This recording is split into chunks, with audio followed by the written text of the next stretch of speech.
Rod isn't practicing yet? Is that the case? Yeah, not yet. But he's recovering well, and looking forward to him joining the team again. He's going to practice this spring, or what's the? We'll see. Yeah, we'll see if he does. So you're optimistic that you'll have him back for the fall? Yeah, I feel good about it. Yep.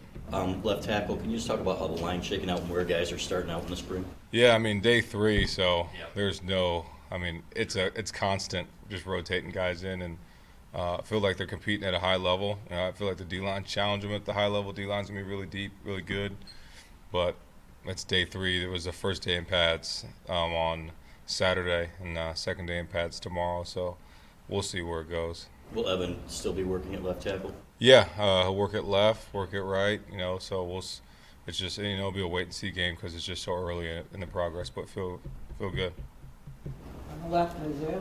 With Bryce, and obviously he's got the physical talent, but how difficult or how much does it take to kind of get the mental part for a freshman, but how much does him being an early enrollee kind of help him as far as being able to do all those pre-snap reads and protection calls and stuff like that? Yeah, I mean, I think just early enrollees in general, it's a great thing for the game and for those players to be able to come in and not only just for football, for school, be able to handle school, be able to maneuver in school, and know where your classes are. But for him and all the quarterbacks, it's been good, adjusting to things and doing things a little bit different.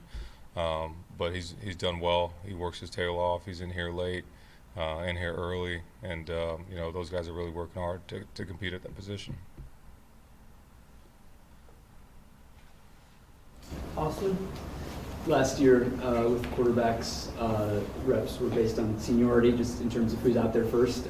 Did you do it the same way this spring with quarterbacks? We're just, I mean, they're all practicing, they're all going. So everybody gets reps with the ones, everybody gets reps with the twos, everybody gets reps with the threes, and at the end of the day, basically all the reps are pretty balanced. So there's no, we'll figure out who the starter is when we feel like we've gotten to that point, but.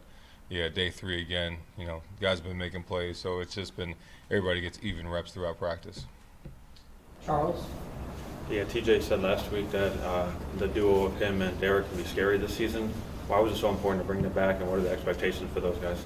Huge for the experience piece, huge from a talent standpoint, but from a leadership standpoint, and especially TJ. Both of those guys have grown so much as leaders, not just physically but vocally. I think that's a big piece to it.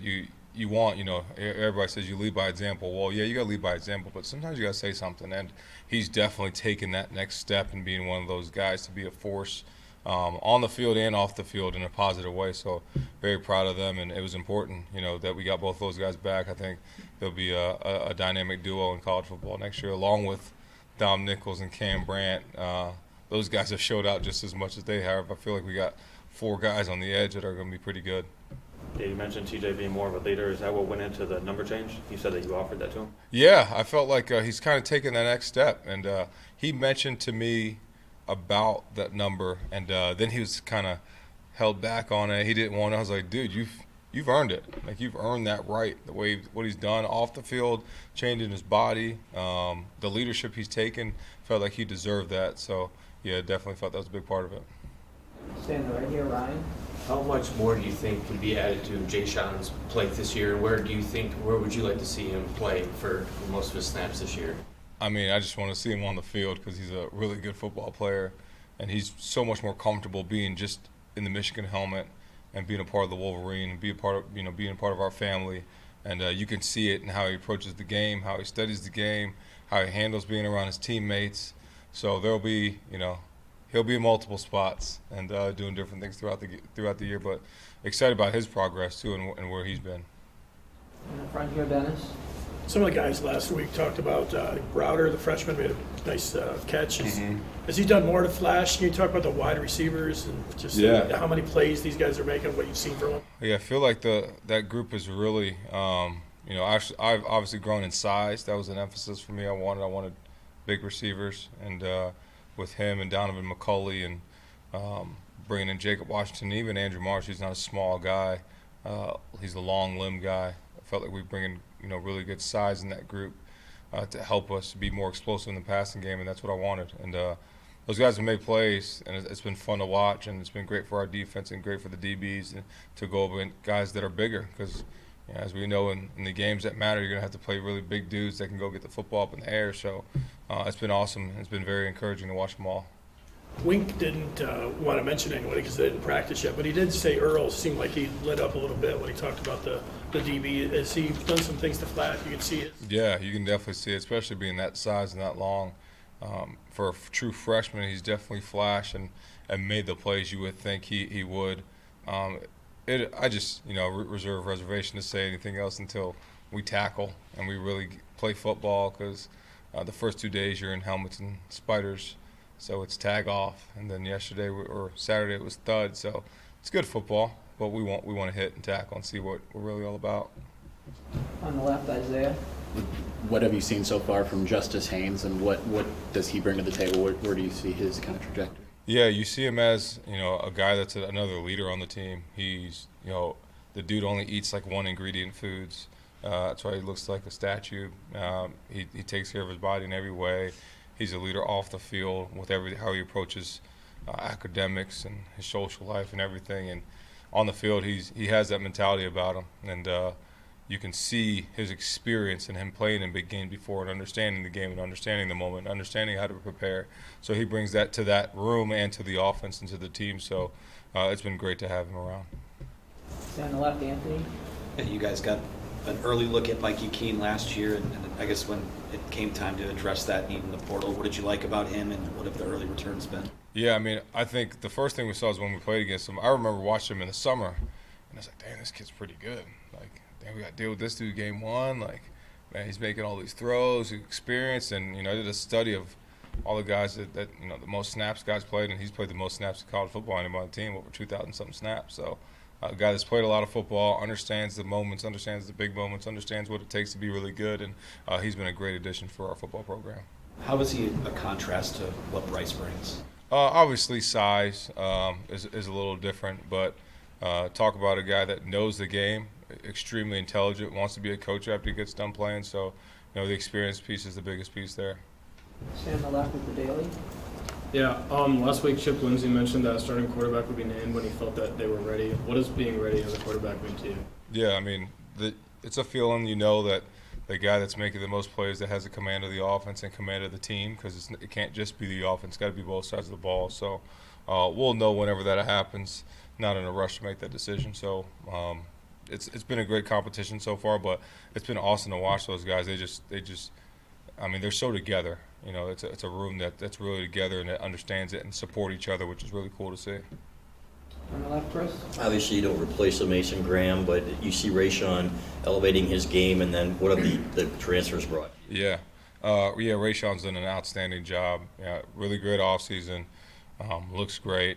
Ironically, changed his number to Mason's old number, but that was his high school number. So he came up to me, and it's funny with these numbers. Sometimes guys won't change it, but there's some personal relationships with him, with him being a senior, being older guy. I was like, yeah, absolutely, we can do that. But he's done really well, and the transfer guys, Trey and Damon, have been awesome. They've just assimilated into the culture. They put their head down and work. They've been great. Been very seamless transitions for both of them, and done a really good job in the first 3 practices. Right here, Aaron. You're 14 months into the job now, second spring. How are things maybe different this spring compared to last for you? Yeah. I mean, one, you feel like, when you go through a whole year, so the trials, the tribulations of things that you got to go through the season help you and kind of propel you to what the spring hits. So you don't know what you don't know until you get into the seat. This time last spring it was a month into being the head coach at Michigan. So I was playing in the spring, and as it happened, and then you play in the spring, you go into this portal window, and you go into the summer, and you think you have a plan, but you think that's how you should do it, but maybe there's something you should change. And now there's a good handle on what I want to do and how I want to do it, and how I want this team to run and be aligned and feel really good about where we're at as a program and as a team, and just going to keep working every day to get better. How much of last year was a feeling out process for you, just as big, first time head coach? I mean, every day I was just trying to get better. That's really all it was, and don't think you have time to feel much out in the situation here, especially being at Michigan. So I was just going to put my head down and work as much as possible, and that's all I did. On the right, Ryan. What has stood out to you about Chip Lindsey's interactions with the players and how receptive they've been to his ideas, his personality? Yeah, I mean it's been awesome. Chip's been an absolute pleasure to be with, be around. He's super funny. The players love his accent, by the way, which is just an added addition to it. But a super smart football mind, a guy that understands the game. He's done it different ways. He's been in different positions. Really helps me that he's been a head coach in high school and in college and been a coordinator. So there's a lot less things that I feel like I have to be in the room for, be around. And he's just done a really good job with the command of everything. He knows what he wants. He knows what we should be collaborative about, and knows what he thinks we should, do this way or do that way, and collaborate about different things. So it's been an awesome experience. And how valuable is the spring practices on the recruiting front as well? Yeah, it's huge. Getting recruits here to see how our coaches teach, what practice looks like, the intensity of practice, and just being around this building and being around this university is the most important thing. So we can go out on the road and see kids, but them coming here to Ann Arbor and feeling the program, seeing our players, seeing the interaction between player to player, player to coach, those are the things that really make the difference in recruiting. Back right, Angelique. I was going to ask about Justice Sherrone, but Isaiah did. But I was wondering about the other two backs, Jordan and Ben, how they're responding. Yeah, they've been awesome. It's an awesome room. It's a competitive room. Again, they're together just like the quarterbacks, just like every other room. Everybody competes, but they all align together. So they've been great. Jordan's just kind of picked off where he left off in the bowl game. Again, we haven't had tackling yet, but he's been great. Ben's continued to climb and do the same thing. So feel good about those guys. And then the young guys, Micah Capana's doing well. Bryson Cudzedel's doing well. Donovan Johnson, same thing. So all those guys are putting themselves in position to be, in a good place, and we're just excited about where they're going. Also, I mean, you don't have to name a starting quarterback at the end of spring, so is there a sense of maybe luxury of time for these guys that they're not competing for that right now, but learning this game? I mean, yeah, yes and no, because they're always competing. So they know that they're always being evaluated, and there's things that they got to make sure that they can't repetitively make mistakes in a practice, because that's going to hinder them in the competition overall. So I feel like those guys are competing at a high level, but they're still collaborative at the same time. Back up to the front left, the Daily. How big was bringing back Zapata? Awesome. It was great. He hit like a 60-yarder the other day and just walked off like nothing happened. So it was great. Love him. Love the kid. He's put on like 10 pounds of muscle for a kicker. That probably doesn't mean much, but to him, he feels good. So he came in the other day with like a reversed Phoenix Sun Kevin Durant jersey. I was like, dude, you're the only kicker in the country that can wear that with that much swag. It was beautiful. So he's been great. Right here, Austin. Does it feel like you're installing a new offense this spring, or does it feel more like you're just kind of tweaking some things that you've already done? Trying to get something out of me, aren't you? Always. It feels like we're just progressing and just trying to get better at football. Every day there's things that we've done, there's things that we haven't done, so it's a mix. And but feel good about where the guys are. Feel like we're going to be explosive in the run and pass, but we'll see how it all looks when it gets to fall. Right here, Aaron. On that note, Chip's been real adaptive, and he's been in all kinds of different offenses throughout. How appealing was that to you, bringing him in? Yeah, that was the number one reason. You coach Drake May, you throw for over 3,000 yards, and then you have a 1,500-yard rusher. It's like you can adapt to your best players regardless. And then he's coached in high school. He's been a head coach in college. All those things were huge for me and very important to bring in somebody like that, and then somebody that also is just thinking like we think team over me, and have that mentality of it's not really about me or what I want or what I've done. It's about us. And when he continued to say that and say how much he wanted to be at Michigan, that kind of stamped it and put a stamp on what I wanted here as the coordinator. More coaches around the country are starting to do away with the spring games. Is that a consideration for you this year? Why not? No, we're playing it.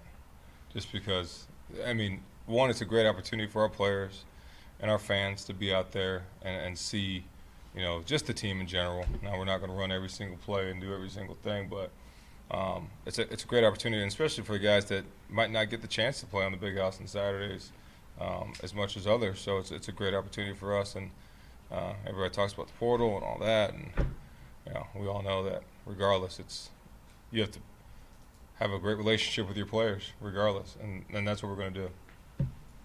Front here, Dennis.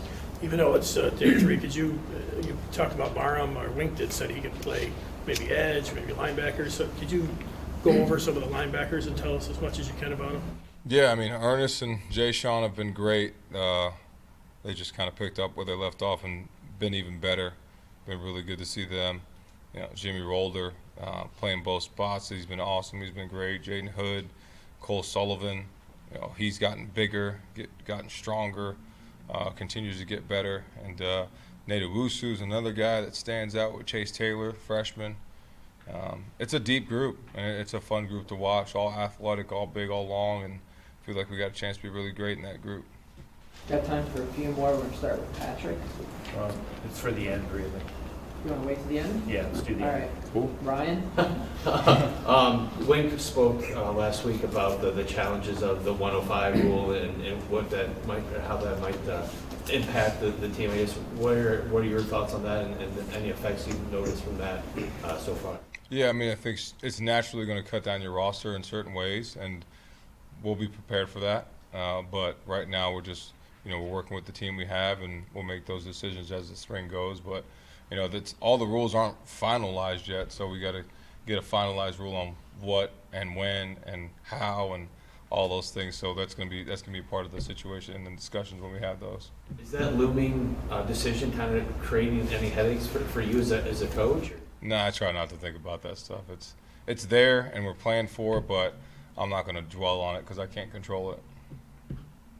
I'll have Chris. Who's in the mix at punter, and is it possible that you could still go to the portal for another option? So Hudson right now, Hollenbeck has been starting punter, and he's been doing really well. Picked off in the bowl game, and I think he did really well. So we got him. We have Stuart Blake's a walk-on, and Marlon Klein's still been punting, who actually can punt really well. But that's always an option. The portal, see what we do. Angelique, would you raise your hand? She's like, no, but I got one. All right, never mind. Don't get her started. Nope, then Just I'll just let I'll Patrick get repeat it. Isaiah again. Nope, I'll let Patrick finish. Coach, have you found the time to keep track of Dusty and his kids? Yes, absolutely. I got to go to practice, go watch Dusty practice and the players practice, and was super excited. And it was coming off of, I think, the Michigan State game. No, it was later. It was the Maryland game, because I remember the big Queen kid that hit that game winner last night. But super excited for Dusty and the program and what they've done, and it just tells you the heart. And really, I talked to him about, like, just because you're in this situation now doesn't mean that's how you finish. It's all about how you finish. That's what people are going to remember. So put your head down and work. And obviously, they've done a heck of a job. I'm really proud of the team and rooting for them to go all the way. Are you rooting for a Michigan MSU Elite Eight? Oh yeah, we got to get it. So excited for Dusty and the program and the team.